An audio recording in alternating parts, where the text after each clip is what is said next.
izindi source zituruka mu gihugu cy'ubuholandi aho ubucamanza bw'u Rwanda bwasabye ubucamanza bwo mu Buholandi kubufasha kugira ngo bukore perquisition cyangwa se bujye gusaka mu rugo rwa Madame Ingabire. Izindi ziva muri Repubulika Iharanira Demokarasi ya Kongo, izindi ziva mu gihugu cy'u Burundi. Ibi bihugu ubwabyo mbivuze Repubulika Iharanira Demokarasi ya Kongo n'u Burundi, ibihugu kugeza ubu hashize imyaka bitumvikana.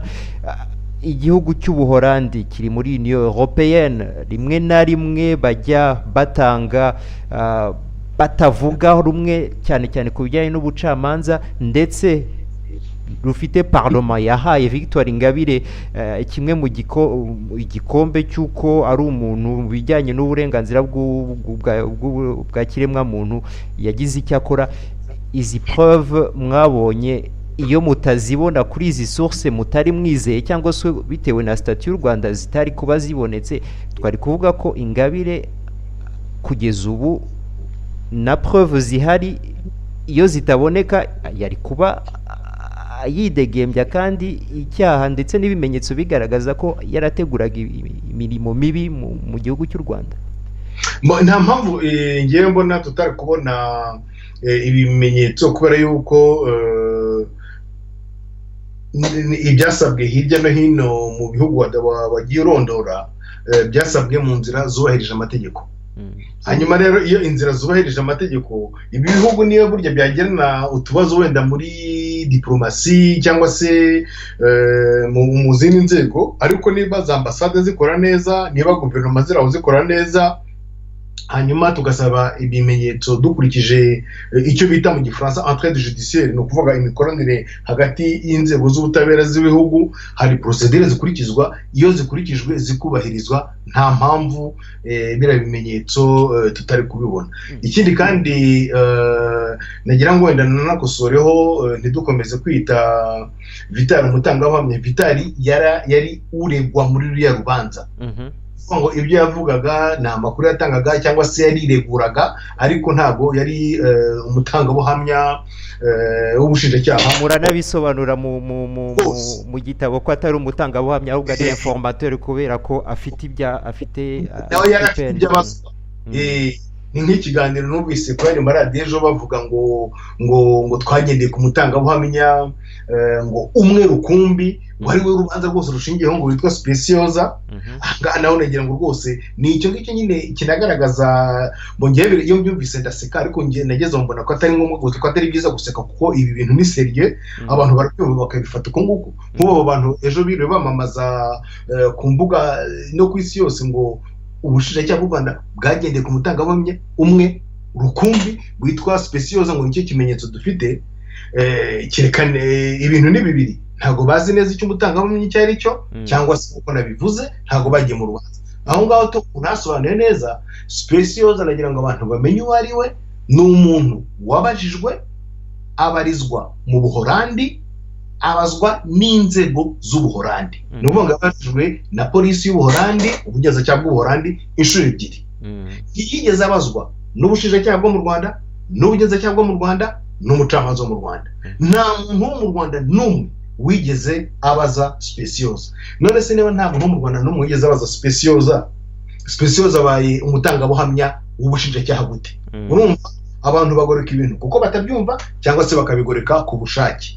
Aho rero niho nakubwiraga nti nkunze ko wari unakibashije, ntabwo gusa twashingiye ku byo Specioza yavuze. Ibyo ni akantu gace dufashe nko kwijana muri dosiye.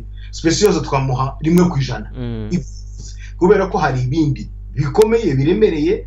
Hari za email, izo email urubanza rwarenze rurangira runatangira bavuga ko ari service de renseignement cyangwa inzego z'iperereza zazihimbye zifatanyije n'ubushinjacyaha, kandi banavuga yuko bazabyerekana, bazerekana ukuntu twazihimbye. Urubanza rwarenze rurangira icyo kintu kidakozwe. Hari impapuro zoherezwagaho amafaranga. Iyo twafataga impapuro zoherezwagaho amafaranga twajyaga mu Buholandi, nkuko nabikubwiye, twabaga twasabye ubufatanye mu rwego rw'iperereza, bakaduha za mpapuro za Western Union, urazibona iz'icyatsi ngo nizo boherereza amafaranga. Noneho ugasanga amafaranga yagiye, bati amafaranga yagiye i Goma, tukamanuka tukajya i Goma kujya kureba za zindi z'umuhondo, noneho za Western Union bayakiriraho.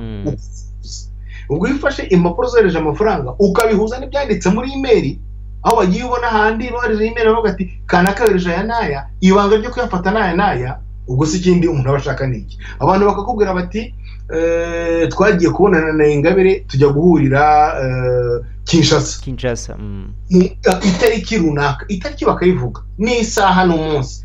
Wabaza Madame Ingabire ati se kuri iyi tariki wari uri mu Kinshasa? Ati nari impari. Ati wari uhari?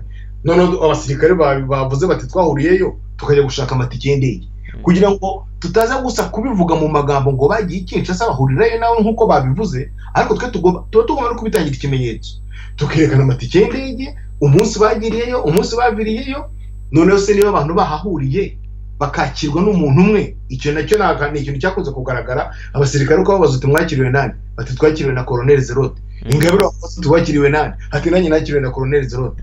Abantu bakiriwe n'umuntu umwe, bahuriyeyo amatariki amwe, bamwe baravuze bati twarahuye tuvugana ibi n'ibi. Wareba muri email ugasanga bari bahanye gahunda y'ukuntu urugendo ruzagenda, uko bazoherezanya amafaranga y'ingendo, uko bazahura.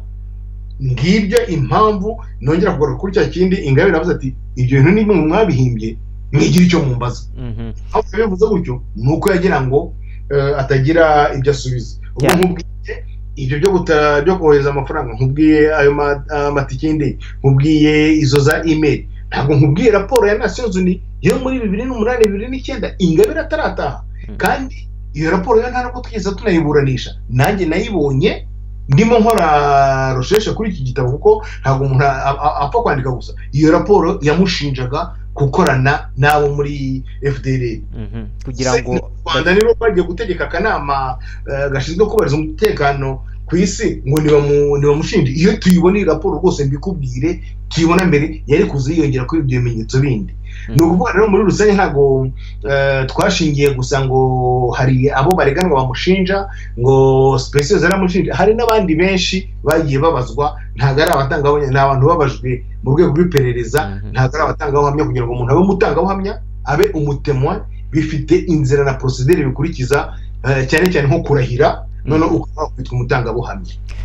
Reka ngaruke cyane nibutse uyu Speciose Mujawayezu, impamvu wenda umuntu avuga ko utari n'umutangabuhamya ni uwahoze avuga ko yari inshuti ya Madame Ingabire. Ni umudamu uba mu Buholandi, yabajijwe justement na polisi y'Ubuholandi ikora ibisabwe na justice y'u Rwanda n'ubutabera bwo mu Rwanda. Uyu we akaba yariyemereye kuba yarohereje amafaranga bamwe mu bamambre ba FDLR abisabwe na Madame Ingabire. Uyu rero Speciose akaba ari umwe, navuga atari utangabuhamya kuko atari mu rukiko, ariko yaratanze amakuru cyane ku bijyanye no kohereza amafaranga inshuro zirenga ebyiri, ayohereza muri Repubulika Iharanira Demokarasi ya Kongo, ayohereza bamwe mu bamambre cyangwa se mu bagize umutwe wa FDLR.